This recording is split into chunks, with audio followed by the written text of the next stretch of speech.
Finally, I know you've been waiting with bated breath for the solution to the rest of this problem. So just as a reminder, this is the problem with a tank of water filling with a certain rate. It's also, and it's filling with that rate between 0 and 8 hours. After 2 hours, water starts draining at a constant rate of 5 liters per hour, and that goes from 2 to 8. Just as a reminder, on my calculator here, I have graphed under Y1, I have my rate in. Under Y2, I have my rate out. Don't be thrown by a constant rate, like just graph 5, if you want. It's just a constant rate of 5. And again, on my graph, that line goes from 0 to 8, but in actuality, it doesn't start until time 2. Okay, so the question was, part C, at t equals 6, is the amount of water in the tank increasing or decreasing? Justify. So the shortcut here is to figure out if the amount is increasing or decreasing, we simply look at rate in minus rate out.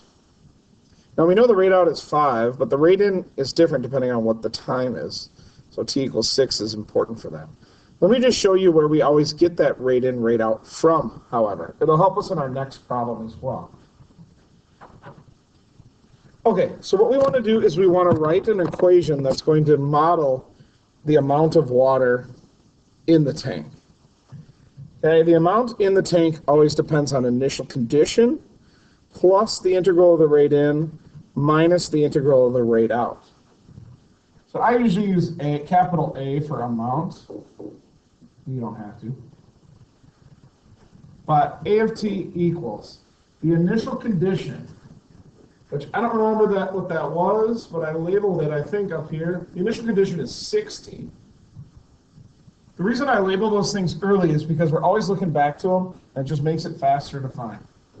So we got 60 plus the integral from 0 to t of the rate in, because that rate in started at time 0. And then we have to subtract the integral from 2 to t.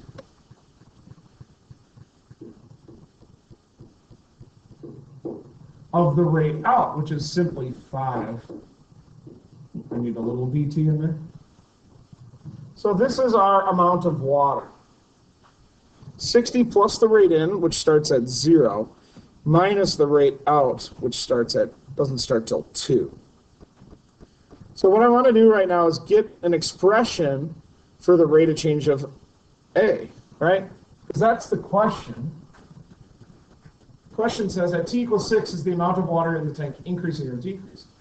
Well, we know the amount would be increasing if A prime is positive, and we know that the amount would be decreasing if A prime was negative. So let's figure out A prime of t. A prime of t, I just go ahead and do the derivative. The derivative of 60 is 0. Now I have to do the derivative of the integral from 0 to t of r of t dt. Derivative of an integral cancels out, and I'm left with r of t minus the derivative of the integral of 5, which is simply 5. There was no t to plug into, right? So the derivative of the integral of 5 is simply 5. There's no variable attached there. So now I just want to find A prime of 6. Well, that's going to be r of 6 minus 5. Well, r of 6, I just have to go back here.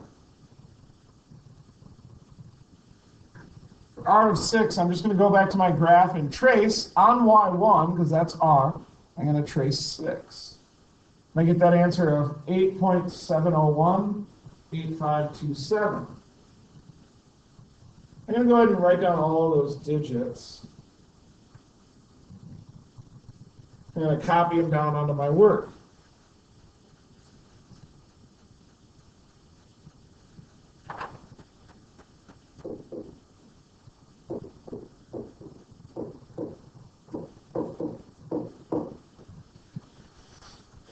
the other one is, the other rate is simply 5, right? So it's going to be minus 5. But if my rate out was also a function, I'd also trace 6 on the other function to get the other number, right? But here, I mean, I can go back and trace, but it's going to give me 5. And I know that this answer here is greater than 0. Okay? So the amount of water at time 6, the amount of water is in the tank is increasing. So I'm going to say the amount of water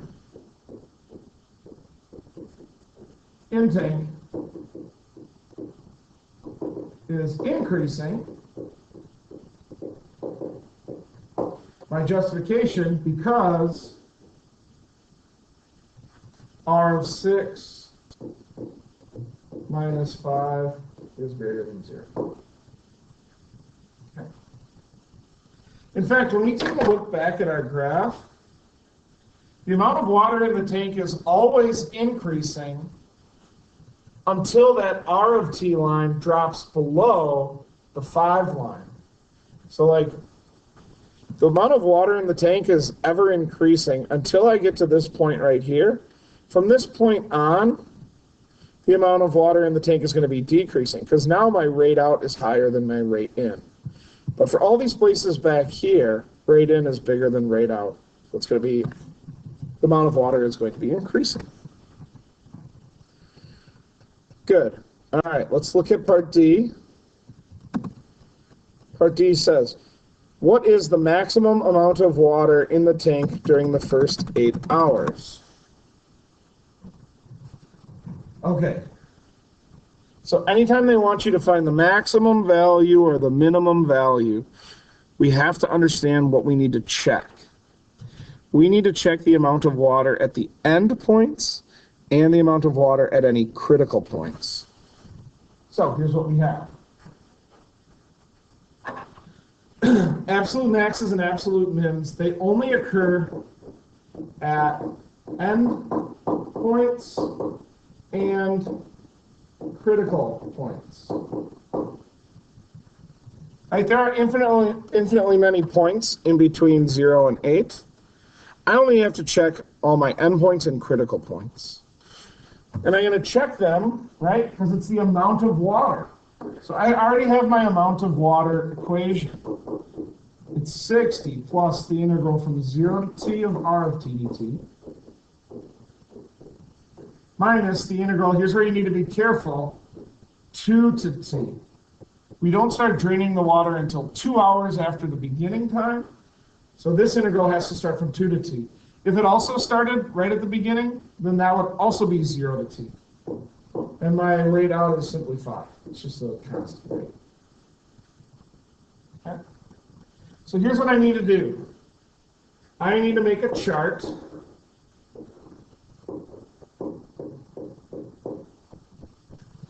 And I need to check all the endpoints and critical points. Well, just a quick observation. The endpoints have to be 0 and 8. Okay? I obviously need to plug those in. But what I need to consider, and I haven't considered yet, is finding any critical points.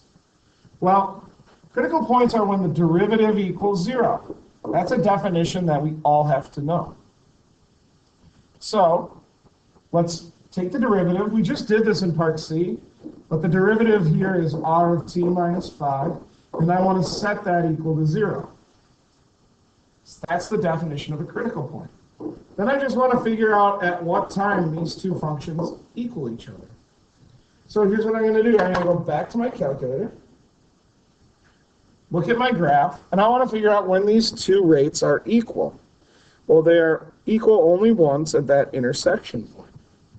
So I'll do second calc intersect, and I just need to arrow my way close to that intersection. Doesn't have to be right near it, but close enough. Enter, enter, enter. And that time there is when the two rates are equal, and that time is 7.135412112. Now, you could write down all those decimals. We have to carry all of them because we're going to use it to get another answer. We don't want to round and then round again. Okay, that's bad math. Now, anytime you do an intersection, the calculator is storing this as your answer. It won't store the y, but it stores the x as your answer. So what I'm going to do is I'm going to write down those numbers. 7.1354112. And I'm just going to store that in my calculator. Now I'm already using the letter A for my function title. So I'm just going to do store. I'm going to store that as B. Okay? And just make sure this number right here matches the number that you just wrote down. So what I'll do on my work here, R of t equals 5 when t equals, I'm going to write down 7.1354112. And then what I'm going to do, just to make life easy, is I'm going to set that equal to the constant b. I do that so in all my charts and everything, I don't have to keep writing all of those decimals. It's kind of a pain to do that over and over and over again.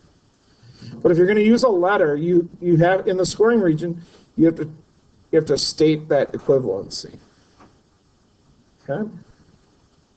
So now I need to find, that's my only critical point. So now I need to figure out A of 0. I need to figure out A of B, that's 7.13, whatever. And I need to figure out A of 8. And I need to figure out all of those to figure out what my maximum value is going to be. All right? I'm going to plug them in. I'm going to write the answers over here. And whichever one is the biggest, that's my maximum amount of water in the tank. Okay? I'm just using my function. Now, A of 0, we already know is 60. But let's pretend that you forgot that. Well, you just go up to your equation here. And, right, these integrals are all going to be worth 0, so we're just going to get 60. This is your initial condition. Okay? In fact, don't plug it into the A of t equation because this part doesn't even start till 2. Okay. But next we need to figure out A of B. Well, that's going to be 60 plus the integral from 0 to b of r of t dt, which again I have stored in my calculator as y1, minus the integral from 2 to b of 5. So I'll go to my calculator here. Oops. I'll go to my calculator here. And I'm going to say 60 plus math 9 integral 0 to b of y1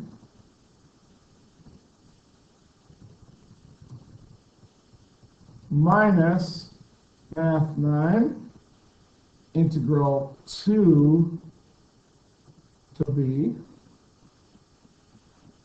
of y2. Now, if you don't want to write y2, you can just type the number 5. It actually might be easier to do that. And I get an answer of 90.683. This answer we can round to the third decimal place. So we get 90.683.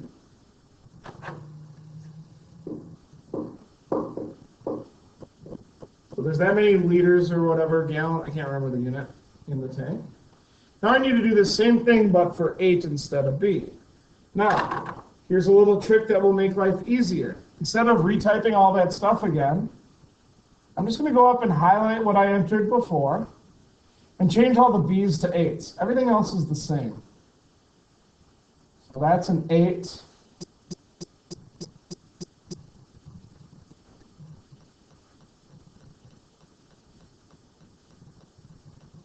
And this needs to change to an 8.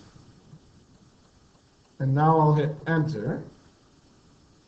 I get 89.620.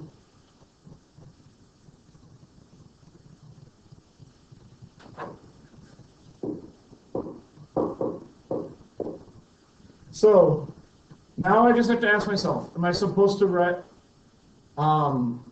report the T number or the amount number?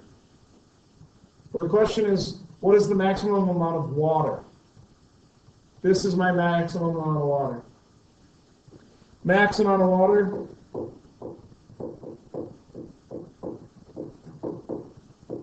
is 90.683. I'm just going to check the unit real quick. I can't remember. It's been a while. Liters. Now, when it says justify, our justification is doing all of this testing. Testing the critical points, testing the endpoints. You don't need to write any more justification than that. That's our answer. All right, that's it. Keep working on that review sheet. We'll practice some more on Wednesday and test on Thursday. Talk to you guys later. 2 chains, bye.